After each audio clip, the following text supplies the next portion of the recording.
ਵਾਹਿਗੁਰੂ ਸਾਹਿਬ JIO. ਸੂਹੀ ਊਚੇ ਮੰਦਰ ਸਾਲ ਰਸੋਈ, ਏਕ ਕਰੀ ਫੁਨ ਰਹਿਨ ਨ ਹੋਈ। ਊਚੇ ਮੰਦਰ ਸਾਲ ਰਸੋਈ, ਏਕ ਕਰੀ ਫੁਨ ਰਹਿਨ ਨ ਹੋਈ। ਇਹ ਤਨ ਐਸਾ जैसे घास की टाटी, जल गयो खास रल गयो माटी। रहा पाई बंध कुटुंब सहेरा, हुए पी लागे काड सवेरा। कर किनार उरह तन लागी, ਉਹ ਤੋ ਭੂਤ ਭੂਤ ਕਰ ਭਾਗੀ। ਕਹਿ ਰਵਿਦਾਸ ਸਬੈ ਜਗ ਲੂਟਿਆ, ਹਮ ਤੋ ਏਕ ਹਰਾਮ ਕਹਿ ਛੂਟਿਆ। ਕਹਿ ਰਵਿਦਾਸ ਸਬੈ ਜਗ ਲੂਟਿਆ, ਹਮ ਤੋ ਏਕ ਰਾਮ ਕਹਿ ਛੂਟਿਆ। ਵਾਹਿਗੁਰੂ ਜੀ ਕਾ ਖਾਲਸਾ, ਵਾਹਿਗੁਰੂ ਜੀ ਕੀ ਫਤਿਹ। ਜੁਗੋ ਜੁਗ ਅਟਲ ਧੰਨ ਧੰਨ ਗੁਰੂ ਗ੍ਰੰਥ ਸਾਹਿਬ ਜੀ। ਗੁਰੂ ਮਹਾਰਾਜ ਜੀ ਦੀ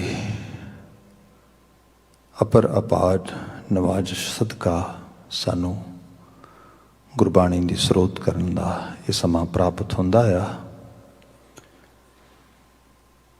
ਲੜੀਵਾਰ ਗੁਰਬਾਣੀ ਵਿਆਖਿਆਨ ਵਿੱਚ ਸੂਹੀ ਰਾਗ ਵਿਚਾਰ ਗੁਚਰੇ ਹੈ। ਪਾਵਨ ਭਗਤ ਰਚਨਾ ਵਿਚਾਰੀ ਜਾ ਰਹੀ ਹੈ। ਭਗਤ ਰਵਿਦਾਸ ਜੀ ਦਾ ਇਹ ਸ਼ਬਦ ਜੋ ਬੀਤੇ ਕੱਲ੍ਹ ਸੀ ਵਿਚਾਰ ਲਈ ਪ੍ਰਾਰੰਭ ਕੀਤਾ ਸੀਗਾ, ਉਸ ਦਾ ਪਾਠ ਆਪ ਜੀ ਨੇ ਸਰਵਨ ਕੀਤਾ ਹੈ। ਬਚਨ ਪਾਠ ਰੂਪ ਵਿੱਚ ਵੀ ਸਰੋਤ ਹੋਇਆ ਹੈ। ਜੇ ਹੁਣੇ ਬੀਤੇ ਕੱਲ੍ਹ ਅਸੀਂ ਇਹਦਾ ਕਾਫੀ ਸਾਰਾ ਹਿੱਸਾ ਡਿਸਕਸ ਵੀ ਕੀਤਾ ਸੀ। ਅਗੇਨ ਜੋ ਇਹ ਸਾਰੇ ਬਚਨ ਪਿੱਛੋਂ ਆ ਰਹੇ ਨੇ, ਇਹਨਾਂ ਦੇ ਵਿੱਚ ਜੀਵਨ ਦੇ ਗੁਜ਼ਰ ਜਾਣ ਦੀ ਤਸਵੀਰ ਵਿਖਾਈ ਜਾ ਰਹੀ ਹੈ। ਇੱਕ ਐਸਾ ਬੜਾ bare clean and very inconvenient sometime, people can say like that, and total harsh real truth that has been discussed from last few shabads. ਉਸੇ ਲੜੀ ਵਿੱਚ ਇਹ ਸ਼ਬਦ ਆ ਰਿਹਾ ਹੈ।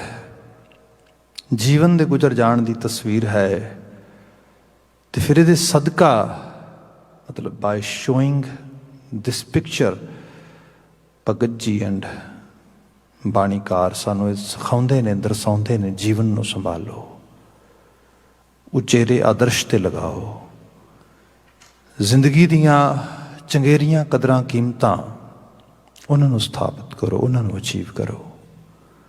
ਸੋ ਇਹ ਮੈਸੇਜ ਇਹਨਾਂ ਸ਼ਬਦਾਂ 'ਚ ਬਿਹਾਈਂਡ ਦ ਲਾਈਨਸ ਇਹ ਆ ਰਿਹਾ ਹੈਗਾ। ਖੈਰ ਬੜੇ ਉਮਦਾ ਮੈਟਾਫੋਰਸ ਨੇ ਇਹਦੇ ਵਿੱਚ, ਜਿਹਦੀਆਂ ਬਹੁਤ ਸਾਰੀਆਂ ਐਗਜ਼ਾਮਪਲਸ ਗੁਰਬਾਣੀ 'ਚ ਹੋਰ ਰੂਪਾਂ 'ਚ ਵੀ ਮਿਲਦੀਆਂ ਨੇ। We'll try our best to actually get Guru Sahib's blessings in the form of teachings. So ਆਪਾਂ ਜਿਵੇਂ ਜਿਵੇਂ ਅੱਗੇ ਵੱਧਦੇ ਹਾਂ, ਬਚਨ ਇੱਕ ਵਾਰ ਰਹਾ ਉਹਦੇ ਪਦੇ ਤੋਂ ਵੇਖ ਲੈਂਦੇ ਹਾਂ। ਮਹਾਰਾਜ ਬਿਆਨ ਕਰਦੇ ਨੇ, ਇਹ ਤਨ ਐਸਾ ਜੈਸੇ ਘਾਸ ਕੀ ਟਾਟੀ, ਜਲ ਗਇਓ ਘਾਸ ਰਲ ਗਇਓ ਮਾਟੀ। ਰਹਾਓ ਇਹ ਤਨ ਐਸਾ, ਤਨ ਮੀਨ ਇਹ ਫਿਜ਼ੀਕਲ ਫਾਰਮ। ਇਹਦੀ ਪਾਇਆ ਘਾਹ ਦੀ ਟਾਟੀ ਤੋਂ ਵੱਧ ਨਹੀਂ ਹੈ। ਮੀਨ ਨੋ ਡਾਊਟ ਇਹਦੀ ਹੋਂਦ ਹੈ, ਪਰ ਉਨੀ ਦੇਰ ਹੀ ਜਿੰਨੀ ਦੇਰ ਤੱਕ ਮੌਤ ਰੂਪੀ ਅਗਨੀ ਇਹਨੂੰ ਆ ਕੇ ਨਹੀਂ ਛੂੰਹਦੀ। ਜਿਵੇਂ ਟਾਟੀ ਹੈ, ਉਹਦੀ ਹੋਂਦ ਹੈ, ਪਰ ਇੱਕ ਵਾਰੀ ਉਹ ਅੱਗ ਦੀ ਲਪੇਟ 'ਚ ਆ ਗਈ, ਦੈਨ ਇਟਸ ਓਵਰ। ਉਸੇ ਵਕਤ ਤੋਂ ਸੜ ਕੇ ਸੁਆਹ ਹੋ ਜਾਏ, ਕਿਉਂਕਿ ਤਿਣਕਿਆਂ ਦੀ ਅੱਗ ਹੈ। ਰਾਈਟ ਵੇ ਉਹ ਜਿਹੜੀ ਫਲੇਮ ਜਿਹੜੀਆਂ ਨੇ ਉਹਨਾਂ ਨੇ ਕੰਪਲੀਟਲੀ ਉਹਨਾਂ ਨੂੰ ਆਪਣੇ ਆਗੋਸ਼ ਵਿੱਚ, ਆਪਣੇ ਕੰਟਰੋਲ 'ਚ ਲੈ ਲੈਣਾ। ਸੋ ਇੱਥੇ ਇਸ ਤਨ ਨੂੰ ਮਿੱਟੀ ਸਮਝ, ਇਹਦਾ ਅਹਿਸਾਸ ਕਰ। ਇਹਦੇ 'ਚ ਗੁਰੂ ਸਾਹਿਬ ਨੇ ਬੜੇ ਬਚਨ ਕਹੇ ਨੇ। ਕਿਤੇ ਇਹ ਕਿਹਾ ਹੈ, ਫਰੀਦਾ ਮੈਂ ਭੁਲਾਵਾ ਪੱਗ ਦਾ ਮਤ ਮੈਲੀ ਹੋਏ ਜਾਏ, ਗਹਿਲਾ ਰੂਹ ਨਾ ਜਾਣੇ ਸਰਪੀ ਮੱਟੀ ਖਾਏ। ਫਰੀਦਾ ਖਾਕ ਨਾ ਨਿੰਦੀ ਹੈ, ਖਾਕੂ ਜੇੜ ਨਾ ਕੋਏ, ਜੀਵਦਿਆਂ ਪੈਰਾਂ ਤਲੇ ਮੋਹਿਆਂ ਉੱਪਰ ਹੋਏ। ਇਹ ਜਾਂ ਕਿਤੇ ਬਾਣੀ ਗੁਰੂ ਮਹਾਰਾਜ ਨੇ ਲਿਟਰਲੀ ਤੌਰ 'ਤੇ ਬਿਆਨ ਕੀਤਾ ਕਿ ਜਲ ਕੀ ਭੇਂਤ ਪਵਨ ਕਾ ਥੰਬਾ, ਰਕਤ ਬੂੰਦ ਕਾ ਗਾਰਾ, ਹਾੜ ਮਾਸ ਨਾਰੀ ਕੋ ਪਿੰਜਰ, ਪੰਖੀ ਬਸੈ ਵਿਚਾਰਾ। ਇਹ ਪੰਜ ਤੱਤਾਂ ਦੇ ਸੁਮੇਲ ਨਾਲ ਬਣੀ ਹੋਈ ਸਾਰੀ ਮਡੋਲੀ ਹੈ। ਤੇ ਦੇਹੀ ਮਾਟੀ ਬੋਲੇ ਪਾਉਣ, ਬੁਝਰੇ ਗਿਆਨੀ ਮੁਆ ਹੈ ਕੌਣ, ਮੁਈ ਸੁਰਤ ਬਾਦ ਅਹੰਕਾਰ, ਉਹ ਨਾ ਮੁਆ ਜੋ ਦੇਖਣ ਹਾਰ। ਕਿਤੇ ਸਰੂਪ ਵਿੱਚ ਬਿਆਨ ਕੀਤਾ ਇਹ ਮਿੱਟੀ ਹੈ।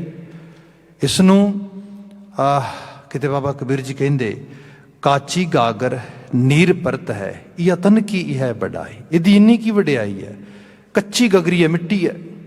ਕਿਤੇ ਨੂੰ ਬਾਬਾ ਕਬੀਰ ਜੀ ਇੱਕ ਨੈਕਸਟ ਹਾਇਰ ਲੈਵਲ 'ਤੇ ਵੀ ਲੈ ਜਾਂਦੇ। ਕਬੀਰਾ ਧੂਰ ਸਕੇਲ ਕੈ ਪੁਰੀਆ ਬੰਧ ਹੀ ਦੇ, ਦਿਵਸ ਚਾਰ ਕੋ ਪੇਖਣਾ ਅੰਤ ਖੇ ਕੀ ਖੇ। ਜਿਵੇਂ ਧੂਰ ਸੰਕੇਲੀ ਹੁੰਦੀ ਹੈ, ਸਕੇਲਣਾ ਹੁੰਦਾ ਆ ਬਹੁਤ ਜਿਹੜੀ ਬੜੀ ਫਲਾਵਰ ਡਸਟ ਜਿਹਨੂੰ ਕਹਿੰਦੇ ਅਸੀਂ, ਮਿੱਟੀ ਭੋਬਲ, ਉਸ ਨੂੰ ਹੱਥਾਂ ਨਾਲ ਇਕੱਠੀ ਕਰ ਲਓ ਐਵੇਂ, ਅਤੇ ਉਸ ਦੀ ਕੋਈ ਪੁੜੀ ਬੰਨ੍ਹ ਲਓ, ਮਤਲਬ ਇੱਕ ਤਰੀਕੇ ਦੇ ਨਾਲ ਕਿਸੇ ਕੱਚੇ ਜਿਹੇ ਕੱਪੜੇ ਜਾਂ ਕਾਗਜ਼ ਦੇ ਵਿੱਚ। ਇਹ ਹੈ, ਇਹ ਸਰੀਰ ਹੀ ਹੈ। ਕਬੀਰਾ ਧੂਰ ਸਕੇਲ ਕੇ ਪੁੜੀਆ ਬੰਨ੍ਹ ਹੀ ਦੇ, ਇਹ ਦੇਹ ਦੀ ਪੁੜੀ ਬੰਨ੍ਹ ਦਿੱਤੀ। ਦਿਵਸ ਚਾਰ ਕੋ ਪੇਖਣਾ, ਇਹ 4 ਦਿਨਾਂ ਲਈ ਇਹ ਮਿੱਟੀ ਲੱਗਦੀ ਹੈ, ਬੜੀ ਸੋਹਣੀ ਹੈ, ਚਮਕਦੀ ਹੈ, ਲਿਸ਼ਕਦੀ ਹੈ, ਟੱਪਦੀ ਹੈ, ਭੱਜਦੀ ਹੈ, ਨੱਚਦੀ ਹੈ, ਪਰ ਅਲਟੀਮੇਟਲੀ ਅੰਤ ਖੇ ਕੀ ਖੇ, ਅਖੀਰ ਮਿੱਟੀ ਹੈ। ਇਹਦੀਆਂ ਮਿਸਾਲਾਂ ਰੂਹਾਨੀ ਲਿਟਰੇਚਰ 'ਚ, ਸਾਹਿਤ ਵਿੱਚ ਇਸ ਤਰੀਕੇ ਨਾਲ ਦਿੱਤੀਆਂ ਗਈਆਂ। ਬੰਦਾ ਜਿਹੜਾ ਬਹੁਤ ਜ਼ਿਆਦਾ ਐਰੋਗੈਂਸ ਅਤੇ ਇਗੋਟਿਸਟ ਐਟੀਟਿਊਡ ਆਪਣੇ ਮੋਢਿਆਂ 'ਤੇ ਚੁੱਕਿਆ ਫਿਰਦਾ ਹੈ ਅਤੇ ਸੋਚਦਾ ਵੀ ਮੈਂ ਪਤਾ ਨਹੀਂ ਕੀ ਤੋਪ ਬਲਾ ਹਾਂ। ਬਾਬਾ ਜੀ ਕਹਿੰਦੇ ਜ਼ਮੀਨ 'ਤੇ ਆ, ਮਿੱਟੀ ਹੈ, ਮਿੱਟੀ ਤੋਂ ਦੂਰ ਨਾ ਜਾ। ਇਸ ਬਾਬਤ ਹਾਲਾਂਕਿ ਜਿਹੜੇ ਸ਼ਬਦ ਕਹੇ ਨੇ ਉਹਨਾਂ ਦੀ ਵਿਆਖਿਆ 'ਚ ਆਪਾਂ ਲੱਗ ਸਕਦੇ ਹਾਂ, ਪਰ ਜੇ ਇੱਕ ਲਿਟਰਲੀ ਤੌਰ 'ਤੇ ਕੋਈ ਐਗਜ਼ਾਮਪਲ ਦੇਣੀ ਹੋਏ ਅਤੇ ਲਿਟਰੇਚਰ 'ਚ ਇੱਕ ਐਗਜ਼ਾਮਪਲ ਜੇ ਮੈਂ ਕਾਊਂਟ ਕਰਾਂ ਇੱਥੇ, ਅਤੇ ਉਹ ਹੈਗੀ ਹੈ ਕਿ ਇੱਕ ਹਕਾਇਤ ਆਉਂਦੀ ਛੋਟੀ ਜਿਹੀ, ਉਹ ਕੁਝ ਇਸ ਤਰੀਕੇ ਨਾਲ ਹੈ। ਹਕਾਇਤ ਮੀਨ ਸ਼ਾਰਟ ਸਟੋਰੀ, ਬੜੀ ਛੋਟੀ ਜਿਹੀ ਕਹਾਣੀ ਕਿ ਕੋਈ ਛੋਟੀ ਜਿਹੀ ਰਿਆਸਤ ਹੈ ਅਤੇ ਉਸ ਰਿਆਸਤ ਦੇ ਵਿੱਚ ਇਹ ਕੋਈ ਫਕੀਰ ਆਉਂਦਾ ਆ। ਜੋ ਫਕੀਰ ਆਉਂਦਾ ਉਹਦੀ ਚਰਚਾ ਬੜੀ ਹੁੰਦੀ ਹੈ। ਫਕੀਰ ਬਹੁਤ ਬੇਪਰਵਾਹ ਫਕੀਰ ਹੈ, ਬੜਾ ਜਿਹਨੂੰ ਕਹਿ ਲਓ ਕਿ ਮਤਲਬ ਕਿਸੇ ਦੀ ਕੋਈ ਪਰਵਾਹ ਨਹੀਂ ਕਰਦਾ, ਬਿਲਕੁਲ truthful ਆ, always have some sort of higher integrity level, and everyone was surprised and as well as had some sort of respect toward that saintly personality. Somehow the king of that whole area, he got that information. ਉਹਨੂੰ ਪਤਾ ਲੱਗਾ ਕੋਈ ਇਸ ਕਿਸਮ ਦਾ ਫਕੀਰ ਆਇਆ, ਲੋਕ ਉਹਦੇ ਕੋਲ ਜਾਂਦੇ ਨੇ, ਬੜੀਆਂ ਅਸੀਸਾਂ ਲੈਂਦੇ ਨੇ, ਅਤੇ ਬੜਾ ਰੂਹਾਨੀ ਗਿਆਨ ਵੰਡਦਾ, ਅਤੇ ਹੈ ਬੜਾ ਬੇਪਰਵਾਹ, ਬਿਲਕੁਲ ਜਿਹੜਾ ਹੈਗਾ ਕਿਸੇ ਦੀ ਪਰਵਾਹ ਨਹੀਂ ਕਰਦਾ। ਪਰ ਫਿਰ ਮਨ ਵਿੱਚ ਆਇਆ, ਐਸੀਆਂ ਫਕੀਰ ਰੂਹਾਂ ਹੁੰਦੀਆਂ ਨੇ, ਕਦੀ ਕਦੀ ਆਉਂਦੀਆਂ ਨੇ, ਕਿਉਂ ਨਾ ਮੁਲਾਕਾਤ ਕੀਤੀ ਜਾਏ। ਖੈਰ ਮਨ ਬਣਾਇਆ ਮਿਲਣ ਦਾ, ਅਤੇ ਹੁਣ ਰਾਜਾ ਆ, ਹਰ ਵਕਤ ਸਿਪੇ ਸਾਲਾਰ ਨੇ ਉਹਦੀ ਤਾਬਿਆਂ ਦੇ ਵਿੱਚ, ਉਹਦੀ ਹਰ ਵਕਤ ਉਹਦੀ ਸਰਵਿਸ ਦੇ ਵਿੱਚ। There are actually big department who is serving all the time, some soldiers, some other caretakers, some bodyguards, and as well as some sort of people of his governance. But today when he was deciding to see that saintly personality, he decided, I will go alone. ਵੀ ਕਿਸੇ ਨੇ ਕਿਹਾ ਵੀ ਉਹਦੇ ਕੋਲ ਜਾਏਗਾ ਤੇ ਇਕੱਲਾ ਜਾਈ। ਹੋ ਸਕਦਾ ਪਤਾ ਨਹੀਂ ਉਹ ਕਿਸ ਤਰੀਕੇ ਨਾਲ, ਕਿਸ ਬਿਹੇਵੀਅਰ 'ਚ ਪੇਸ਼ ਆਵੇ, ਬੇਪਰਵਾਹ ਹੈ, ਉਹ ਪਰਵਾਹ ਨਹੀਂ ਕਰਦਾ ਕਿਸੇ ਦੀ। ਖੈਰ ਉਹ ਰਾਜੇ ਨੇ ਉਹ ਐਡਵਾਈਸ ਮੰਨ ਲਈ, ਤਾਂ ਇਕੱਲੇ ਹੀ ਤੁਰ ਪਿਆ। ਜਦੋਂ ਗਿਆ ਜਿਵੇਂ ਕਿਸੇ ਨੇ ਇਹ someone put this story in words in a way so that we can get some sort of moral from it, some sort of good inspiration from this story. ਜਦੋਂ ਰਾਜਾ ਤੁਰਿਆ ਉੱਧਰ ਨੂੰ, ਕਹਿੰਦੇ ਫਕੀਰ ਵੀ ਸੁਰਤਿਆਬ ਸੀਗਾ, ਥੋੜਾ ਵਿਜ਼ਨਰੀ ਸੀਗਾ, ਉਹਨੂੰ ਪਤਾ ਲੱਗਿਆ ਰਾਜਾ ਮਿਲਣ ਆ ਰਿਹਾ ਮੈਨੂੰ। ਉਹਨੇ ਕਿਹਾ ਠੀਕ ਹੈ। ਉਹ ਆਪਣੇ ਚੇਲੇ ਨੂੰ ਆਵਾਜ਼ ਮਾਰਦਾ ਹੈ, ਵੈਸੇ ਉਹਦੇ ਕੋਲ ਕਾਫੀ ਲੋਕ ਕਹਿੰਦੇ ਉਹਦੀ ਸ਼ਾਗਿਰਦਗੀ ਸੀਗੇ, ਤੇ ਆਪਣੇ ਚੇਲੇ ਨੂੰ ਕਹਿੰਦਾ ਕਿ ਉਹਦੇ ਸਾਹਮਣੇ ਜੋ ਟਾਟ ਵਿਛਿਆ ਜੋ ਕੱਪੜਾ ਵਿਛਿਆ ਕਹਿ ਲਓ ਬੈਠਣ ਵਾਸਤੇ, ਇਸ ਨੂੰ ਉਠਾ ਲੈ। ਹੁਣ ਆਪ ਦੇਖਦੇ ਹੋ ਕਿ ਅੱਜ ਦੇ ਮਾਹੌਲ ਦੇ ਵਿੱਚ ਤੇ ਬੜਾ ਅਸੀਂ ਹਰ ਥਾਂ ਤੇ, ਖਾਸ ਕਰਕੇ ਕੈਨੇਡਾ ਵਰਗੇ ਮੁਲਕ ਦੇ ਵਿੱਚ ਤੇ ਕਾਰਪੇਟਡ ਫਲੋਰ ਨੇ ਸਾਡੇ, ਜਾਂ ਬੜੇ ਹਾਰਡਵੁੱਡ ਲੱਗੀ ਹੈ, ਜਾਂ ਬੜੀਆਂ ਸਿਰੇਮਿਕ ਟਾਈਲਸ ਲੱਗੀਆਂ ਨੇ, ਮਾਰਬਲ ਲੱਗਾ, ਮਤਲਬ we have really good place to sit and to walk and everywhere. ਪਰ ਥੋੜ੍ਹਾ ਪਿਛੋਕੜੇ ਚਲੇ ਜਾਓਗੇ, ਐਸਾ ਕੁਛ ਨਹੀਂ ਸੀ ਹੁੰਦਾ। ਆਪ ਜੀ ਨੇ ਕਿਤੇ ਬਾਬਾ ਨੌਜ ਸਿੰਘ ਪੜ੍ਹਿਆ ਹੋਏ, ਭਾਈ ਵੀਰ ਸਿੰਘ ਜੀ ਦਾ ਲਿਖੀ ਹੋਈ ਲਿਖਤ, ਅਤੇ ਉਹਦੇ 'ਚੋਂ ਜਦੋਂ ਕ੍ਰਿਸਚਨ ਮਿਸ਼ਨਰੀਜ਼ ਨੂੰ ਉਹਨਾਂ ਦਾ ਜਿਹੜਾ ਅਕਾਲੀ ਕਰੈਕਟਰ ਕਾਊਂਟਰ ਕਰਦਾ ਹੈ, ਅਤੇ ਉਹ ਵਾਰ-ਵਾਰ ਇਹੋ ਕਹਿੰਦਾ ਕਿ ਆ ਤੁਹਾਡੀ ਜ਼ਿੰਦਗੀ ਹੈ ਕੋਈ ਤੂੜੀ ਵਿਛੀ ਇਸ ਤਰੀਕੇ ਨਾਲ, ਇਸ ਜਿਹੜੀ ਮਤਲਬ ਨਾ ਸਫਾਈ ਹੈ ਉੱਥੇ, ਉਹਦੇ ਉੱਤੇ ਉਹ ਉਹਨੂੰ ਉਹਦੇ ਨਾਲ ਆਰਗੂਮੈਂਟ ਕਰਦਾ ਹੈ, ਅਤੇ ਉਹ ਬਿਆਨ ਕਰਦਾ ਕਿ ਇਹ ਪੇਂਡੂ ਜ਼ਿੰਦਗੀ ਹੈ। ਇਹ ਜ਼ਿੰਦਗੀ ਦੇ ਵਿੱਚ ਲੋਕ ਇਤਨੇ ਰਚੇ ਮਿੱਚੇ ਨੇ ਕਿ ਇਹਨਾਂ ਲੋਕਾਂ ਨੂੰ ਇਹ ਚੀਜ਼ ਬਹੁਤ ਜ਼ਿਆਦਾ ਮਤਲਬ ਤੰਗ ਨਹੀਂ ਕਰਦੀ, ਬਲਕਿ ਇੱਥੋਂ ਦਾ ਇਹ ਇੱਕ ਤਰ੍ਹਾਂ ਦਾ ਸ਼ਿੰਗਾਰ ਹੈ। ਹੁਣ ਲਿਟਰਲੀ ਹੌਲੀ ਹੌਲੀ ਕਰਕੇ ਚੀਜ਼ਾਂ ਦਾ ਬਾਬਤ ਪਤਾ ਲੱਗਣ ਲੱਗਾ ਹੈ ਕਿ ਬਹੁਤ ਜ਼ਿਆਦਾ ਵੀ ਸਫਾਈ ਪਸੰਦ ਅਤੇ ਬਹੁਤ ਜ਼ਿਆਦਾ ਵੀ ਚਮਕ ਦਮਕ 'ਚ ਰਹਿਣ ਵਾਲੇ ਲੋਕ ਅਨਹੈਲਦੀ ਹੋ ਜਾਂਦੇ ਨੇ, ਕਿਉਂਕਿ ਹੈਲਦੀ ਇਨਵਾਇਰਮੈਂਟ ਜਿਹੜਾ ਆ ਉਹਦੇ ਥੋੜ੍ਹੀ ਡਸਟ ਹੋਏ ਤਾਂ ਇਹੋ ਜਿਹੀਆਂ ਚੀਜ਼ਾਂ ਹੋਣ, ਮਤਲਬ ਜਿਹ 'ਚ ਗੁੱਡ ਬੈਕਟੀਰੀਆ ਉਹਨਾਂ ਦੇ ਕੋਲ ਜਾ ਸਕੇ। ਈਵਨ ਹੁਣ ਤਾਂ ਮੈਂ ਯੂਰਪ ਵਿੱਚ ਇੱਕ ਦੋ ਵਾਰੀ ਗਿਆ ਅਤੇ ਉੱਥੇ ਦੇਖਿਆ ਕਿ ਉੱਥੇ ਇੱਕ ਕੈਂਪ ਲੱਗਾ ਸੀਗਾ ਮੈਂਟਲ ਹੈਲਥ ਰਿਲੇਟਡ, ਅਤੇ ਉਹਦੇ ਵਿੱਚ ਮੱਡ ਵਾਕ ਹੋ ਰਹੀ ਸੀ, ਉਹਦੇ ਅੰਦਰ ਟਰੀ ਕਲਾਈਮਿੰਗ ਹੋ ਰਹੀ ਸੀ, ਉਹਦੇ ਅੰਦਰ ਮਤਲਬ ਬੁਸ਼ਿਸ ਦੇ ਵਿੱਚ ਜਾ ਕੇ ਉੱਥੇ ਦੇ ਵਰ playing sum sort of games, ਮਿੱਟੀ, ਡਸਟ, ਘਾਹ ਫੂਸ ਸਾਰਾ, ਅਤੇ ਕਹਿੰਦੇ ਇਹਦੇ ਨਾਲ ਇੱਕ ਬੰਦੇ ਦੀ ਮਾਨਸਿਕਤਾ ਵੀ ਦਰੁਸਤ ਹੋ ਸਕਦੀ ਹੈ, ਮੈਂਟਲ ਲੈਵਲ ਜਿਹੜਾ ਹੈਗਾ ਉਹਨੂੰ ਇਹ ਚੀਜ਼ਾਂ ਪ੍ਰਭਾਵਿਤ ਕਰਦੀਆਂ ਨੇ। ਸੋ ਤੋਂ ਪਤਾ ਲੱਗਾ ਕਿ ਕਮਾਲ ਇਹ ਹੈ ਅਸੀਂ ਲੋਕ ਨੇਚਰ ਤੋਂ ਕਿੰਨਾ ਦੂਰ ਹੋ ਗਏ ਸਭ ਰੂਪਾਂ ਦੇ ਵਿੱਚ। ਖੈਰ, ਜੋ ਬਾਤ ਕਰ ਰਹੇ ਸੀ ਪੁਰਾਣੇ ਸਮੇਂ ਦੇ ਵਿੱਚ, ਉਸ ਸਮੇਂ ਇਹੋ ਜਿਹੇ ਸਾਧਨ ਨਹੀਂ ਸੀ ਹੁੰਦੇ। ਲੋਕ ਅਕਸਰ ਪੋਏ 'ਤੇ ਜ਼ਮੀਨ 'ਤੇ on actually direct on soil, ਜਿਹੜਾ soil surface, they always sit with cross legs or anyway whatever their culture was actually teaching them or practicing, so ਉਸ ਤਰੀਕੇ ਨਾਲ ਲੋਕੀ ਐਕਸਰਸਾਈਜ਼ ਕਰਦੇ ਸੀ।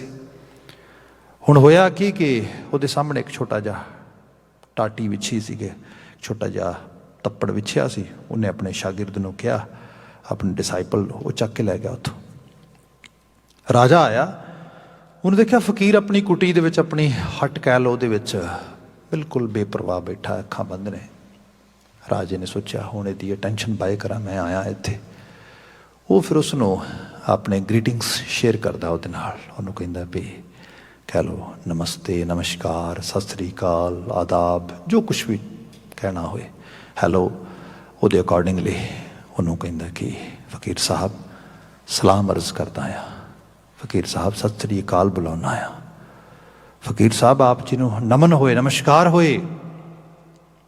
ਫਕੀਰ ਕਹਿੰਦਾ ਠੀਕ ਹੈ ਭਾਈ, ਬੈਠ ਜਾ। ਰਾਜਾ ਸੋਚਦਾ ਹੈ ਕਮਾਲ ਹੋ ਗਈ, ਅੱਖਾਂ ਵੀ ਨਹੀਂ ਖੋਲੀਆਂ, ਇਹਨੇ ਵੇਖਿਆ ਵੀ ਨਹੀਂ ਮੇਰੇ ਵੱਲ, ਤੇ ਦੂਸਰੀ ਗੱਲ ਇਹ ਮੈਨੂੰ ਕਹਿ ਰਿਹਾ ਬੈਠ ਜਾ, ਇਹਨੂੰ ਪਤਾ ਨਹੀਂ ਮੈਂ ਰਾਜਾ ਆ, ਜ਼ਮੀਨ ਤੇ ਕਦੀ ਬੈਠਾ ਹੀ ਨਹੀਂ।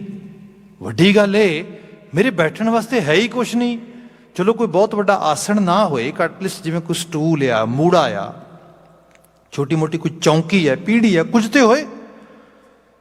ਪਰ ਉਹ ਫਕੀਰ ਅੱਖਾਂ ਬੰਦ ਨੇ, ਉਹ ਬੇਪਰਵਾਹ ਬੈਠਾ ਆ। ਉਹ ਫਿਰ ਕਹਿੰਦਾ ਫਕੀਰ ਸਾਹਿਬ ਸਲਾਮ ਆਪ ਜੀ ਨੂੰ ਅਰਜ਼ ਕਰਦਾ। ਉਹ ਕਹਿੰਦਾ ਸਲਾਮ ਤੁਹਾਡਾ ਕਬੂਲ ਹੋ ਗਿਆ, बैठ जाओ। वो कहता फकीर साहब अखां ते खोलो, तुहानूं पता नहीं मैं राजा हाँ नगरी दा, मैं बादशाह हाँ इत्थों दा, मैं तुहानूं सलाम अदा करदा। वो कहता राजन बैठ जा, जो तू तुरिया सी मैनूं उदों ही पता लग गया सी तू आ रहा, बह जा, इस कोई तेनों बार बार दस्सण दी लोड़ नहीं है। वो राजे ने सोचा ओ हो तो वाकई जी बड़ा बेपरवाह फकीर है भाई, तो बड़ा ही ज़्यादा एक जिन्हों कह लो कि रिजिड बिहेवियर है, तो परवाह ही नहीं करता। खैर राजे ने हुण सोचा कि बैठना तो पेगा, पर बैठांगा किवें, थले मिट्टी बहुत है, कपड़े खराब हो जाएंगे सारे, इन्ने रेशमी कपड़े ने, सब चीज़ां ने। खैर उन्हें की किया कि अपने सारे कपड़े इकट्ठे किए इस तरीके दे नाल, ते जिवें आपां क्रॉस लैग करके प्रॉपरली निट के बैठते हैं, एवें बैठण की बजाय बस लत्तां दे भार उच्चा हो के इस तरीके नाल बस माड़ा जिहा थल्ले नूं हो गया। जो इस तरीके नाल होया, फकीर हस पिया ते स्माइल करदा होया फकीर अपने चेले नूं आवाज़ मारदा है। तो जो आवाज़ मार के कहिंदा उसनूं बड़े अदबी ढंग दे नाल, बड़े शायराना ढंग नाल किसी ने लफ्ज़ां च परोया। वो कहिंदा कि अपने चेले नूं आवाज़ मार के, वो चेलिया भज के आ, तैनूं एक तमाशा विखावां। राजा कंब गया भी तमाशा की, मैं तो नहीं किते तमाशा बन गया। खैर जे सोच ही रहा है तो चेला दौड़ के आ गया, तो फकीर उन्होंने जो बात कहिंदा है वो शायराना अंदाज नाल अदीब ने लिखी। वो कहिंदा है हसरत इंसान का कैसा तकब्बर तेज है, खाक का पुतला बना और खाक से परहेज है। आके चेलिया वेख हालत की है, बंदे दी हसरत किस लैवल ते पहुंच गई है, इहदा तकब्बर तेज देख तू की है। खाक का पुतला बना, मिट्टी दा बुत्या, मिट्टी तो वध कुछ भी नहीं, खाक का पुतला बना और खाक से परहेज है, मिट्टी तो ही परहेजगार हो गया है। अज दी हालत बिल्कुल यही है, बंदे नूं मिट्टी तो नफरत है।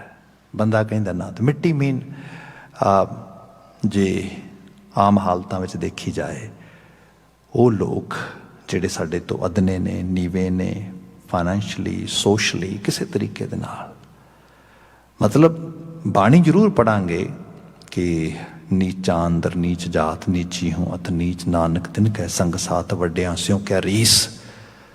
पर रीस वड्डियां दी है, रीस उन्हां दी है जिहड़े उच्चे ने, वड्डे ने, फाइनैंशली सोशली, इन्हां चीज़ां दे रूपां दे। गुणां दा पक्ष नहीं कहते बात हो रही इत्थे, करैक्टर जिहड़े बंदे करैक्टर्स ने इन्हां दी गल नहीं हो रही इत्थे, बंदे दियां जिहड़े सिविक वर्चूज ने उन्हां दी गल नहीं हो रही, क्वालिटीज़ दी गल नहीं हो रही, जिहड़ा ओहो जी हालत है।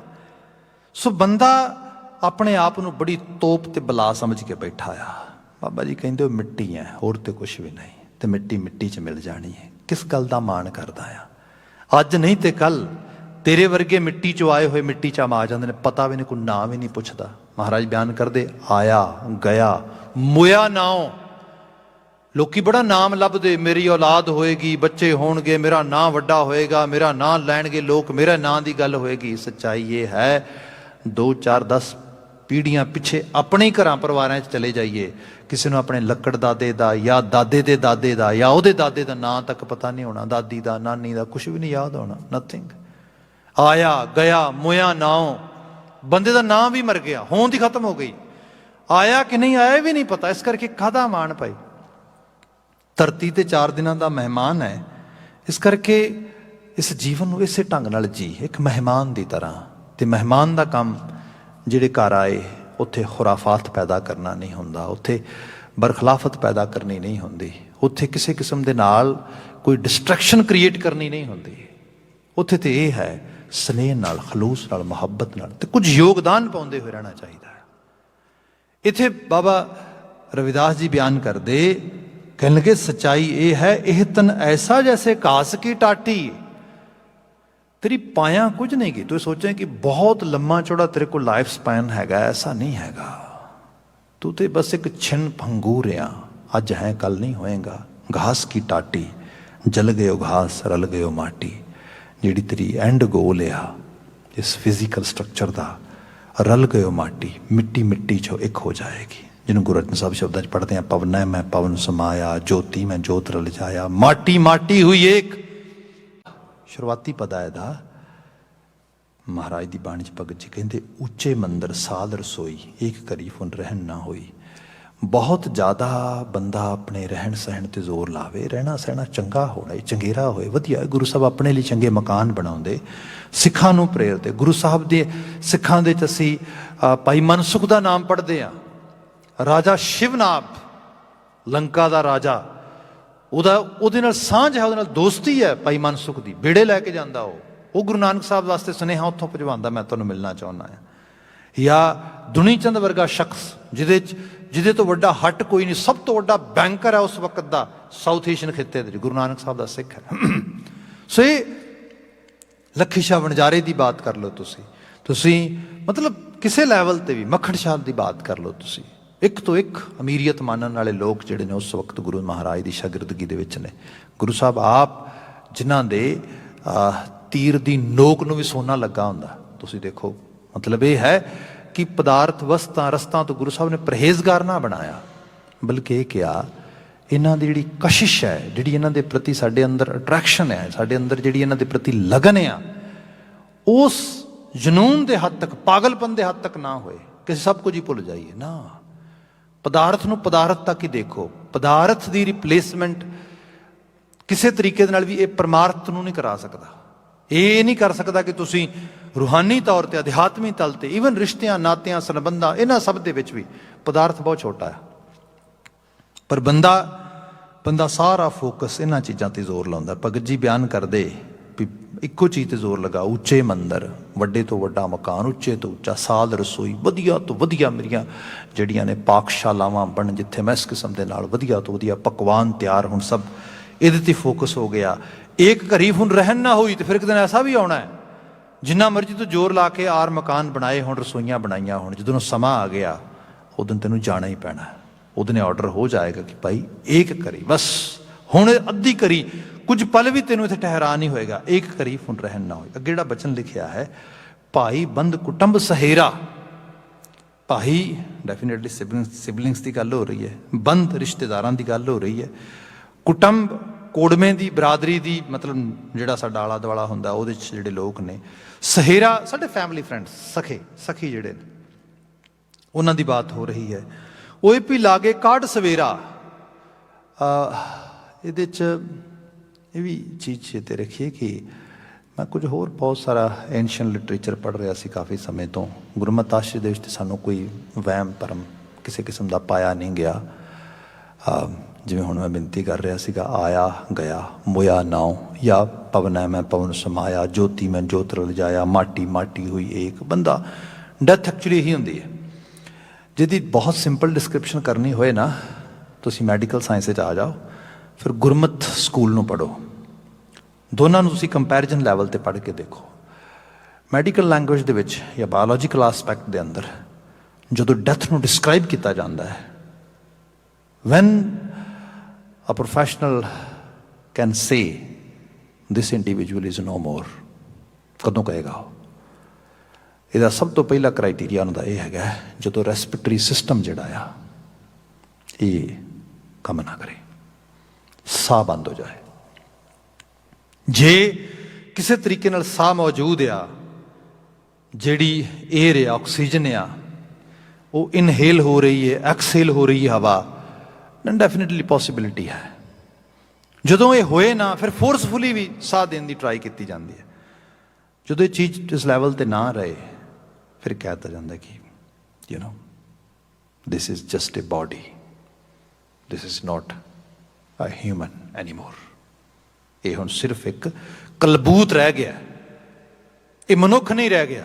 ਮਨੁੱਖ ਤੋਂ ਕਲਬੂਤ ਦਾ ਸਫ਼ਰ ਤੈਅ ਹੋ ਗਿਆ ਉਸੇ ਵਕਤ ਹੀ, ਜਦੋਂ ਇਹ ਚੀਜ਼ ਬੰਦ ਹੋਈ।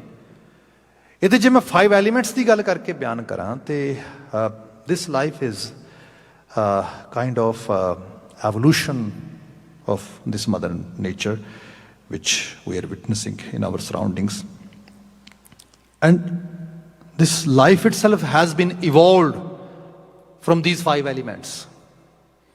When these elements are going to dismantle, that mean death is happening.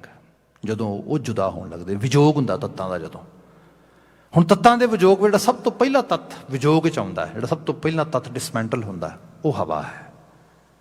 ਹਵਾ ਛੱਡ ਕੇ ਜਾਂਦੀ ਹੈ ਬੰਦੇ ਨੂੰ। ਪਵਨ ਹੈ ਮੈਂ ਪਵਨ ਸਮਾਇਆ। ਪਵਨ ਪਵਨ ਜਾ ਕੇ ਮਿਲ ਗਈ। ਜਿਵੇਂ ਹੀ ਹਵਾ ਨਿਕਲਦੀ ਹੈ ਵਿੱਚੋਂ, ਪਿੱਛੇ ਕੀ ਬਚਦਾ ਹੈ? ਪਿੱਛੇ ਫਿਰ ਬਾਡੀ ਦੇ ਵਿੱਚ ਸਭ ਤੋਂ ਦੂਸਰਾ ਤੱਤ ਜਿਹੜਾ ਛੱਡਣਾ ਚਾਹੁੰਦਾ ਇਹਨੂੰ, ਉਹ ਹੈਗੀ ਐਨਰਜੀ, ਦਰਜੇ ਹਰਾਰਾ, ਗਰਮੀ। ਸਰੀਰ ਬਿਲਕੁਲ ਕੋਲਡ ਸਟੋਨ ਬਣਨ ਲੱਗ ਜਾਂਦਾ ਹੈ। ਸੋ ਉੱਥੇ ਕਿਹਾ ਗਿਆ, ਜੋਤੀ ਮੈਂ ਜੋਤ ਰਲ ਜਾਇਆ। ਹੁਣ ਪਿੱਛੇ ਉਸ ਤੋਂ ਬਾਅਦ ਦੋ ਤੱਤ ਤੇ ਆਲਰੇਡੀ ਦੇ ਆਰ ਲਿਵਿੰਗ, ਔਰ ਦੇ ਹੈਵ ਆਲਰੇਡੀ ਲੈਫਟ। ਨਾਓ ਦੋ ਤੱਤ ਹੋਰ ਬਚੇ, ਮਿੱਟੀ ਤੇ ਪਾਣੀ। ਐਕਚੁਅਲੀ ਪਾਣੀ ਨੋ ਡਾਊਟ ਹੈ ਤੇ ਪਾਣੀ ਹੈ ਬਹੁਤਾ, ਪਰ ਇਸ ਤਰੀਕੇ ਨਾਲ ਇਹਦੇ ਨਾਲ, ਇਸ ਬਾਡੀ ਦੇ ਨਾਲ ਕੰਬਾਈਨ ਆ ਕਿ ਉਹ ਪਾਣੀ ਸਿੱਧੇ ਤੌਰ ਤੇ ਦਿਸਦਾ ਨਹੀਂ ਗਾ, ਦਿਸਦੀ ਮਿੱਟੀ ਹੈ ਸਾਰੀ ਇਹ ਸਭ। ਫਿਰ ਉਸ ਮਿੱਟੀ ਨੂੰ ਤੱਤਾਂ ਦੇ ਵਿੱਚ ਵਿਲੇਅ ਕਰਨ ਵਾਸਤੇ ਸੋਸਾਇਟੀ ਇੰਟਰਵੀਨ ਕਰਦੀ ਹੈ, ਕਿਉਂਕਿ ਉਹ ਆਪਣੇ ਆਪ ਨਹੀਂ ਜਾਂਦੀ। ਉਹਦੀ ਸੋਸਾਇਟੀ ਦੀ ਇੰਟਰਵੈਂਸ਼ਨ ਇਹ ਹੁੰਦੀ ਹੈ ਕਿ ਸੋਸਾਇਟੀ ਉਹਨੂੰ ਜਾਂ ਬਰੀਡ ਕਰਦੀ ਹੈ, ਜਾਂ ਕ੍ਰਿਮੀਨੇਟ ਕਰਦੀ ਹੈ, ਜਾਂ ਕਿਤੇ ਜਲ ਪ੍ਰਵਾਹ ਕਰਦੀ, some sort of exercise actually has to happen by society. ਉਹ ਉਹਦੇ ਨਾਲ ਹੋਏਗੀ। ਇਹਦੇ ਵਿੱਚ ਫਿਰ ਜਿਹੜੀ ਮਿੱਟੀ ਹੈ ਉਹ ਮਿੱਟੀ ਜਾ ਕੇ ਅਮਾ ਜਾਂਦੀ ਹੈ, ਉਹਦੇ ਨਾਲ ਉਸ ਰੂਪ ਵਿੱਚ ਆਉਂਦੀ ਹੈ। ਮੈਡੀਕਲ ਸਾਇੰਸਿਸ ਦੇ ਨੇੜੇ ਮੈਂ ਬਿਆਨ ਕੀਤੀ ਕਿ ਜਿਵੇਂ ਉਹ 'ਚ ਬਿਆਨ ਕੀਤਾ ਗਿਆ ਕਿ ਰੈਸਪੀਟਰੀ ਸਿਸਟਮ ਬੰਦ ਹੋ ਗਿਆ, ਡੈਥ ਹੋ ਗਈ, ਫਿਰ ਅੱਗੇ ਜਾ ਕੇ ਸੋਸ਼ਲ ਸਟਰਕਚਰ, ਇਹ ਸਾਰੀਆਂ ਚੀਜ਼ਾਂ ਹੋ ਗਈਆਂ ਉਸ ਸਾਰੇ ਰੂਪ ਦੇ ਵਿੱਚ। ਇਸ ਸਭ ਦੇ ਅੰਦਰ ਏਂਸ਼ੀਅੰਟ ਟਾਈਮ ਤੋਂ ਬਾਅਦ ਇਹ ਕੀਤੀ ਜਾ ਰਹੀ ਸੀਗੀ ਕਿ ਡੈਥ ਤੋਂ ਜਿੰਨੀ ਜਲਦੀ ਹੋ ਸਕੇ ਉਨੀ ਜਲਦੀ ਇਹਨਾਂ ਤੱਤਾਂ ਨੂੰ ਤੱਤਾਂ 'ਚ ਵਿਲੇਅ ਕੀਤਾ ਜਾਏ। ਸਭ ਤੋਂ ਜਿਹੜਾ ਬੈਸਟ ਤਰੀਕਾ ਉਹ ਕ੍ਰਿਮੀਨੇਟ ਆ, ਮਤਲਬ ਰਾਈਟ ਵੇ ਜਲਾਇਆ ਤੇ ਚੀਜ਼ ਡਨ। ਕਿਉਂਕਿ ਜਿਹੜਾ ਸੋਸਾਇਟੀ ਹੈ, ਫੈਮਿਲੀ ਹੈ, ਹੁਣ ਹੋਰ ਤੇ ਕੁਝ ਵੀ ਨਹੀਂ ਕਰ ਸਕਦੀ ਨਾ, ਉਸ ਤੋਂ ਤੇ ਉਹਨੇ ਬਾਹਰ ਹੀ ਆਉਣਾ ਹੁਣ ਕਿਸੇ ਤਰੀਕੇ ਦੇ ਨਾਲ। ਤੇ ਜੇ ਉਹ ਨਹੀਂ ਮਤਲਬ ਆ ਪਾਏਗੀ ਜਲਦੀ, ਤੇ ਹੋ ਸਕਦਾ ਉਹਦਾ ਇੰਪੈਕਟ ਲੌਂਗ ਰਨ ਵਿੱਚ ਉਹਨਾਂ ਉੱਤੇ ਨੁਕਸਾਨਦੇਹ ਹੋ ਸਕੇ। ਮਗਰ ਇਹ ਵੀ ਹੈ, ਜਿਸ ਸੋਸਾਇਟੀ 'ਚ ਅਸੀਂ ਇੱਥੇ ਰਹਿ ਰਹੇ ਹਾਂ, ਇੱਥੇ ਪੋਸੀਬਿਲਿਟੀ ਨਹੀਂ ਰਾਈਟ ਵੇ ਕਰਨ ਦੀ। ਇੱਥੇ ਪੋਸੀਬਿਲਿਟੀ ਤਾਂ ਕਰਕੇ ਨਹੀਂ ਕਿਉਂਕਿ ਇੱਕ ਫਾਈਨੈਂਸ਼ੀਅਲ, ਇੱਕ ਬਿਜ਼ਨਸ ਮਾਡਲ ਵੀ ਇਹਦੇ ਨਾਲ ਜੁੜਿਆ ਹੈ ਸੋਸਾਇਟੀ ਦੇ ਵਿੱਚ। ਫਿਊਨਰਲ ਹੋਮ ਹੈਗੇ ਨੇ, ਫਿਰ ਉਹਦਾ ਇੱਕ ਬੈਨੀਫਿਟ ਵੀ ਹੈ ਸੋਸਾਇਟੀ ਵਾਸਤੇ, ਪਰ ਐਟ ਦਾ ਸੇਮ ਟਾਈਮ ਉਹਦਾ ਇੱਕ ਫਿਰ ਪ੍ਰੋਪਰ ਚੈਨਲ, ਕਾਰਗੁਜ਼ਾਰੀ ਹੈ, ਪੇਪਰ ਵਰਕ ਹੈ, ਬਹੁਤ ਸਾਰੀਆਂ ਚੀਜ਼ਾਂ ਨੇ। ਫਿਰ ਸਾਡੀ ਵੀ ਜ਼ਿੰਦਗੀ ਇਸ ਕਿਸਮ ਦੀ ਬਿਜ਼ੀ ਇਹਨਾਂ ਸਮਾਜਾਂ ਦੇ ਵਿੱਚ ਹੈਗੀ ਹੈ ਕਿ ਬਕਾਇਦਾ ਤੌਰ 'ਤੇ ਦਿਨ ਮਿੱਥਿਆ ਜਾਂਦਾ ਹੈ ਵੀ ਅੱਛਾ ਵੀਕਐਂਡ 'ਤੇ ਕਰ ਲੈਂਦੇ ਹਾਂ, ਫੈਮਲੀਜ਼ ਆ ਜਾਣਗੀਆਂ, ਫਲਾਂ ਦਿਨ ਕਰ ਲੈਂਦੇ ਹਾਂ, ਰੁਝੇਵੇਂ ਦੇਖ ਕੇ ਉਹਦੇ ਮੁਤਾਬਕ। ਪਰ ਇਸ ਸਭ ਦੇ ਬਾਵਜੂਦ ਵੀ ਕੀਤਾ ਇਹੀ ਜਾਂਦਾ ਕਿ ਜਿੰਨੀ ਜਲਦੀ ਹੋ ਸਕੇ let's actually have it happened, ਇਹਨੂੰ ਜਲਦੀ ਤੋਂ ਜਲਦੀ ਇਹਨੂੰ ਕਰ ਦਿੱਤਾ ਜਾਏ। ਕਿਉਂਕਿ ਇਹ ਇੱਕ ਐਸਾ ਕਾਰਜ ਹੈ ਜਿਹੜਾ ਕਰਨਾ ਹੀ ਬਣਦਾ। ਹੁਣ ਇੱਥੇ ਮਹਾਰਾਜ ਕਹਿੰਦੇ, ਭਾਈ ਬੰਦ ਕੁਟੁੰਬ ਸਹੇਰਾ ਓਏ ਪੀ ਲਾਗੇ ਕਾਢ ਸਵੇਰਾ। ਸਾਡੇ ਉੱਥੇ ਡੈਥ ਹੋਈ ਤੇ ਲੋਕੀ ਕਹਿੰਦੇ ਕਿ ਭਾਈ ਛੇਤੀ ਕਰੋ ਛੇਤੀ ਕਰੋ, ਕਾਢ ਸਵੇਰਾ। ਸਵੇਰੇ ਦਾ ਮਤਲਬ ਇੱਥੇ ਦਿਨ ਚੜ੍ਹਨਾ ਨਹੀਂ, ਇਹਦਾ ਸਵੇਰੇ ਦਾ ਮਤਲਬ ਹੈ ਦਿਨ ਦੀ ਰੌਸ਼ਨੀ ਗਈ, ਰੌਸ਼ਨੀ ਦਿਨ ਗਿਆ, ਛੇਤੀ ਕਰੋ, ਦਿਨ ਚ ਲੰਘ ਚਲਾ, ਜਲਦੀ ਕਰੋ, ਜਲਦੀ ਲੈ ਚਲੋ ਸ਼ਮਸ਼ਾਨ ਨੂੰ। ਇਸਨੂੰ ਮਤਲਬ ਉਸਨੂੰ, ਜਿਹਨੂੰ ਸਾਹਿਬ ਮਹਾਰਾਜ ਇਸ ਤਰ੍ਹਾਂ ਬਿਆਨ ਕਰਦੇ ਨੇ ਕਿ ਜਦੋਂ ਹੀ ਉਹ ਪ੍ਰਾਣ ਵਿੱਚੋਂ ਨਿਕਲੇ ਤੇ ਕਾਢੋ ਹੋਈ, ਉਸੇ ਵਕਤ ਕਿਹਾ ਵੀ ਕੱਢੋ ਇਹਨੂੰ ਬਾਹਰ, ਕੱਢੋ ਇਹਨੂੰ ਬਾਹਰ, ਭਾਈ ਇਹਨੂੰ ਲੈ ਕੇ ਚੱਲੋ। ਗੁਰੂ ਮਹਾਰਾਜ ਕਿਤੇ ਬਿਆਨ ਕਰਦੇ ਕਿ ਬੰਦੇ ਸਭ ਕੁਛ ਜੀਵਤ ਕੋ ਵਿਵਹਾਰ। ਜਿੰਨੀ ਦੇਰ ਸਾਹ ਚੱਲਦਾ ਹੈ, ਇਹ ਹਾਰਟ ਜਿਹੜਾ ਹੈਗਾ ਬਲੱਡ ਪੰਪ ਕਰ ਰਿਹਾ ਹੈ, ਉਨੀ ਦੇਰ ਹੀ ਸੰਸਾਰ ਦਾ ਵਿਹਾਰ ਤੇਰੇ ਲਈ ਕਾਇਮ ਆ। ਜਿਵੇਂ ਹੀ ਇਹ ਬਲੱਡ ਸਟਰੀਮ ਬੰਦ ਹੋਈ, ਚੇਤੇ ਰੱਖੀ ਸਭ ਕੁਛ ਜੀਵਤ ਕੋ ਵਿਵਹਾਰ, ਮਾਤ ਪਿਤਾ ਭਾਈ ਸੁਤ ਬੰਧਪ ਅਰਫ ਅਨੁਗ੍ਰਹਿ ਕੀ ਨਾਰ। ਅਗਲੇ ਸ਼ਬਦ ਜਿਹਦਾ ਵੇਰਵਾ ਬਕਾਇਦਾ ਤੌਰ ਤੇ ਆਏਗਾ। ਕਿਆ ਆਦ ਘਰੀ ਨਾ ਕੋਊ ਰੱਖੈ। ਫਿਰ ਕੋਈ ਇੰਨਾ ਵੀ ਬੇਰ ਨਹੀਂ ਕਰਦਾ ਵੀ ਥੋੜਾ ਹੋਰ ਸਮਾਂ, ਕਿਉਂਕਿ ਉਹਦੇ 'ਚ ਅਲਾਓ ਹੀ ਨਹੀਂ ਕੀਤਾ ਜਾ ਸਕਦਾ। ਭਾਵੇਂ ਜਿੰਨਾ ਮਰਜ਼ੀ ਸਿਸਟਮ ਵੀ, ਉਹਦੇ ਬਾਵਜੂਦ ਵੀ ਜਿਹੜਾ ਆਖਰਕਾਰ ਜਿੱਥੋਂ ਬਿਲੋਂਗ ਕਰਦਾ ਉੱਥੇ ਹੀ ਜਾਏਗਾ ਨਾ। ਲੇਟਰ ਔਰ ਸੂਨਰ ਹੋਇਆ ਰਸ਼ੀਆ ਦੇ ਵਿੱਚ, ਉਹਨਾਂ ਨੇ ਲੈਨਿਨ ਦੀ ਜਿਹੜੀ ਬਾਡੀ ਸੀਗੀ ਉਹ ਕਿੰਨਾ ਸਮਾਂ ਸੰਭਾਲ ਕੇ ਰੱਖੀ, ਕਈ ਦਰਜਨਾਂ ਵਰੇ। ਤੇ ਉਹ ਰੀਜ਼ਨ ਉਹਦੇ 'ਚ ਇੱਕ ਤੇ ਪਹਿਲਾ ਇਹ ਸੀਗਾ ਕਿ very soon we gonna find out some sort of medicine or some sort of treatment when ਜਿਹੜੇ ਡੈਡ ਬਾਡੀ ਆ ਉਹਨੂੰ ਵੀ ਜਿਉਂਦਿਆਂ ਕਰ ਲਿਆ ਜਾਏਗਾ। ਕਿਉਂਕਿ ਉਹਨਾਂ 'ਚ ਇਹ ਸੀਗਾ ਨਾ ਕਿ ਜ਼ਿੰਦਗੀ ਕੋਈ ਰੱਬੀ ਸ਼ਕਤੀ ਤੇ ਦਿੰਦੀ ਨਹੀਂ ਗੀ। ਕਮਿਊਨਿਜ਼ਮ ਦਾ ਕੌਨਸੈਪਟ ਮਾਰਕਸਿਜ਼ਮ ਵਿੱਚੋਂ ਆ ਰਿਹਾ ਸੀਗਾ। ਇਹ ਤੇ ਸਿਰਫ ਇੱਕ ਐਵੋਲੂਸ਼ਨ ਹੈਗਾ, ਤੇ ਐਵੋਲੂਸ਼ਨ ਦੇ ਵਿੱਚ ਕੋਈ ਗੋਡਲੀ ਪਾਰਟੀਕਲ ਐਬਿਲਿਟੀ ਜਾਂ ਕੋਈ ਉਸ ਕਿਸਮ ਦੀ ਕੋਈ ਰੱਬੀ ਤਾਕਤ ਨਹੀਂ ਕੰਮ ਕਰਦੀ। ਉਹ ਖੈਰ ਸਮਾਂ ਆਪਣੀ ਜਾਚੇ ਬੀਤਦਾ ਗਿਆ, ਉਹ USSR ਵੀ ਟੁੱਟ ਗਿਆ, ਰਸ਼ੀਆ ਦੇ ਟੁਕੜੇ ਹੋ ਗਏ, ਫਿਰ ਹੌਲੀ ਹੌਲੀ ਨਿਜ਼ਾਮ ਬਦਲ ਗਿਆ, ਅਤੇ ਫਿਰ ਉਹਦੇ 'ਚ ਜਿੰਨੀ ਮਰਜ਼ੀ ਸੰਭਾਲ ਕੀਤੀ ਜਾਏ, ਆਖਿਰਕਾਰ ਜਿਹੜੀ ਇਹ ਫਿਜ਼ੀਕਲ ਸਟਰਕਚਰ ਆ, ਇਹਨੂੰ ਫਿਰ ਮਦਰ ਨੇਚਰ ਕਹਿੰਦੀ ਵੀ ਮੇਰੇ 'ਚੋਂ ਆਇਆ ਅਤੇ ਮੈਂ ਵਾਪਸ ਲੈ ਲੈਣਾ ਇਸ ਨੂੰ। ਫਿਰ ਉਹ ਖਰਾਬ ਵੀ ਹੋਣ ਲੱਗ ਜਾਂਦੀ ਹੈ। ਫਿਰ ਉਸ ਨੂੰ ਕਈ ਵਰ੍ਹੇ ਬਾਅਦ ਵੈਰੀ ਰੀਸੈਂਟਲੀ ਉਹਨੂੰ ਫਿਰ ਸਪੁਰਦੇ ਖਾਕ ਕੀਤਾ ਗਿਆ ਵੀ ਇਹਨੂੰ ਬਈ ਬਰੀ ਕਰੋ, ਕਾਹਦੇ ਲਈ ਇਹਨੂੰ ਐਵੇਂ ਰੱਖ ਕੇ ਬੈਠੇ। ਇਸ ਤਰ੍ਹਾਂ ਵੀ ਚੀਜ਼ਾਂ ਹੋਈਆਂ। ਅਲਟੀਮੇਟ ਜਿਹੜਾ ਇਹਦੀ ਮੰਜ਼ਿਲੇ ਮਕਸੂਦ ਆ ਇਸ ਬੋਡੀ ਦੀ, ਉਹ ਤਾਂ ਸ਼ਮਸ਼ਾਨ ਹੀ ਹੈ ਨਾ। ਇਹਨੂੰ ਭਗਤ ਫਰੀਦ ਜੀ ਨੇ ਇਸ ਤਰ੍ਹਾਂ ਵੀ ਬਿਆਨ ਕੀਤਾ ਨਾ ਕਿ ਮਤਲਬ ਫਰੀਦਾ ਗੌਰ ਨਿਮਾਣੀ ਛੱਡ ਕਰੇ, ਜਿਹੜੀ ਮੜੀ ਹੈ ਇਹ ਛੱਡ ਕਰੇ। ਛੱਡ ਮੀਨ ਸੱਦ, ਆਵਾਜ਼ ਦੇਣੀ। ਸੱਦ ਬਾਣੀ ਵੀ ਗੁਰੂ ਮਹਾਰਾਜ ਦੀ, ਗੁਰੂ ਗ੍ਰੰਥ ਸਾਹਿਬ ਮਹਾਰਾਜ ਦੇ ਵਿੱਚ ਜਾਂ ਅਸੀਂ ਇਹ ਬਚਨ ਪੜ੍ਹਦੇ ਹੈਗੇ ਹਾਂ, ਘਰ ਘਰ ਇਹੋ ਪਹੁੰਚਾ ਸੱਦੜੇ ਨਿਤ ਪਵਨ। ਸੱਦਾਂ ਪੈ ਰਹੀਆਂ, ਆਵਾਜ਼ਾਂ ਪੈ ਰਹੀਆਂ। ਇਸ ਤਰੀਕੇ ਨਾਲ ਝੋਲੀ ਦੇਣੀ ਵੀ ਪੰਜਾਬੀ 'ਚ ਕਹਿ ਦਿੰਦੇ ਨੇ, ਐਵੇਂ ਆਵਾਜ਼ ਪੈ ਰਹੀ ਹੈ। ਕਹਿੰਦੇ ਜੇ ਧਿਆਨ ਨਾਲ ਦੇਖੋਗੇ ਨਾ, ਭਗਤ ਫਰੀਦ ਜੀ ਕਹਿੰਦੇ ਮੜੀਆਂ ਆਵਾਜ਼ਾਂ ਦੇ ਰਹੀਆਂ ਨੇ, ਆ ਜਾ ਆ ਜਾ ਮੇਰੇ ਕੋਲ ਆਉਣਾ ਹੈ ਤੂੰ। ਕਹਿੰਦੇ ਫਰੀਦਾ ਗੌਰ ਨਿਮਾਣੀ ਛੱਡ ਕਰੇ, ਨੀ ਘਰਿਆ ਕਰੇ ਆਓ।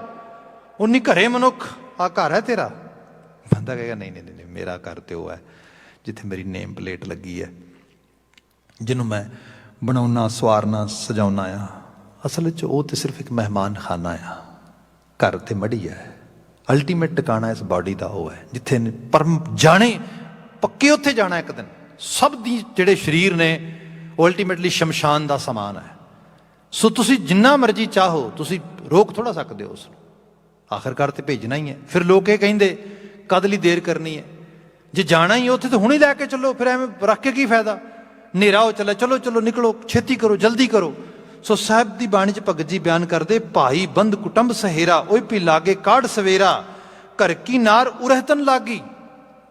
ਜਿਹੜੀ ਹਰ ਵਕਤ ਉਰ ਨਾਲ ਗੱਲ ਨਾਲ ਲੱਗ ਕੇ ਰਹਿੰਦੀ ਹੈ, ਗੱਲ ਨਾਲ ਲੱਗ ਕੇ ਰੱਖਦਾ ਹੈ ਬੱਚੇ, ਤੇ ਖਾਸ ਕਰਕੇ ਪਰਿਵਾਰ, ਲਾਈਫ ਪਾਰਟਨਰ ਦੀ ਗੱਲ ਕਰ ਲਓ। ਉਸ ਰੂਪ ਦੇ ਵਿੱਚ ਬੰਦਾ ਸੋਚਦਾ ਇਹ ਮੇਰੀ ਲਾਈਫ ਆ, ਤੇ ਹੋਣਾ ਵੀ ਚਾਹੀਦਾ, ਸਨੇਹ ਹੁੰਦਾ ਆ।